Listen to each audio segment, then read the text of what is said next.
Il était une fois le lac de Paladru, un lac né du retrait des grands glaciers il y a plus de 10 000 ans. Là où la glace sculptait la terre, elle a laissé un écrin d'eau profond de reflets bleus, si singulier qu'on l'appelle encore aujourd'hui le lac bleu.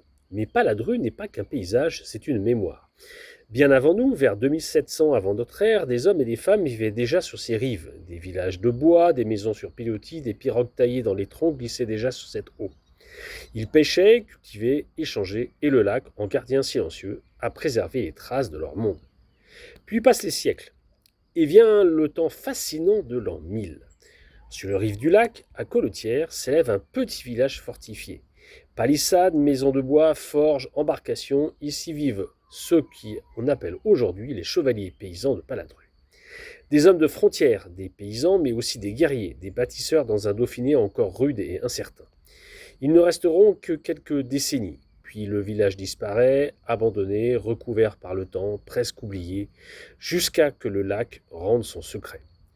Car Paladru conserve. Dans ses vases dormaient encore des armes, des outils, des graines, des objets du quotidien, comme si 1000 ans n'avaient été qu'un sommeil. Mais autour du lac, l'histoire se mêle vite aux légendes. On raconte qu'un ancien bourg aurait été englouti pour avoir refusé l'hospitalité à un voyageur. D'autres disent que certaines nuits parfaitement calmes, quand l'eau devient miroir, on pourrait entendre monter des cloches du fond du lac. Et dans les brumes du matin, certains anciens évoquaient une dame du lac, apparition blanche veillant sur ses eaux bleues. Vrai ou non? Telle est la question. Ici, les récits flottent encore. Le lac garde quelque chose de mystérieux, quelque chose qu'on ne lit pas dans les livres, mais qu'on ressent. Et puis, il y a une autre manière d'entrer dans cette histoire. Non plus depuis les fouilles ou les légendes, mais depuis l'eau, en kayak. Là, le lac devient presque un monde secret. Ses eaux translucides laissent deviner les profondeurs, les herbiers, les jeux de lumière sous la coque. On glisse doucement, presque à la vitesse des anciens, sur ce miroir bleu posé entre collines et forêts. Chaque coup de pagaie ouvre un paysage, chaque cri d'oiseau résonne autrement. Le temps ralentit, on découvre Paladru au ras de l'eau comme l'ont vu les premiers habitants du lac. Depuis le kayak, les rives prennent un air plus sauvage, les anses deviennent des escales, les roseaux cachent des royaumes miniatures.